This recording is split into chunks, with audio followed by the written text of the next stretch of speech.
वालेकुम।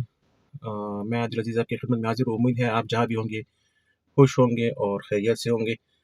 आज मैं जिस टॉपिक पे वीडियो बना रहा हूँ, शॉर्ट सी वीडियो है, तो वो ऑटोमेटिक गाड़ियों में शिफ्ट लॉक है। तो शिफ्ट लॉक अक्सर आपने ऑटोमेटिक गाड़ी में देखा होगा कि होता है, लेकिन इसका इस्तेमाल बहुत कम लोगों को आता है। तो आइए मैं आपको आज दिखाता हूँ शिफ्ट लॉक का। ये आप देख सकते हैं गियर में, ये इसमें ये शिफ्ट लॉक का बटन यहाँ पर दिया हुआ है। अच्छा, ये किस लिए दिया होता है? ये इसलिए कि अगर बाज़ औक़ात खुदा न ख़ास्ता ऑटोमेटिक गाड़ी ख़राब हो जाए और वो ना चल सके किसी वजह से, या उसकी बैटरी बैठ जाए, आप उसको न्यूट्रल में चलाना चाहें, तो इसका तरीक़ाकार ये है कि आपने सबसे पहले इस बटन को दबाना है हाथ से, ये दबा के साथ में ये गियर वाला बटन भी, ये आपने दबा दिया तो मैंने गियर शिफ्ट कर दिया न्यूट्रल पे। तो अब गाड़ी न्यूट्रल हो गई है। तो अब आप इसको दूसरी गाड़ी के साथ खींच सकते हैं, टॉक कर सकते हैं।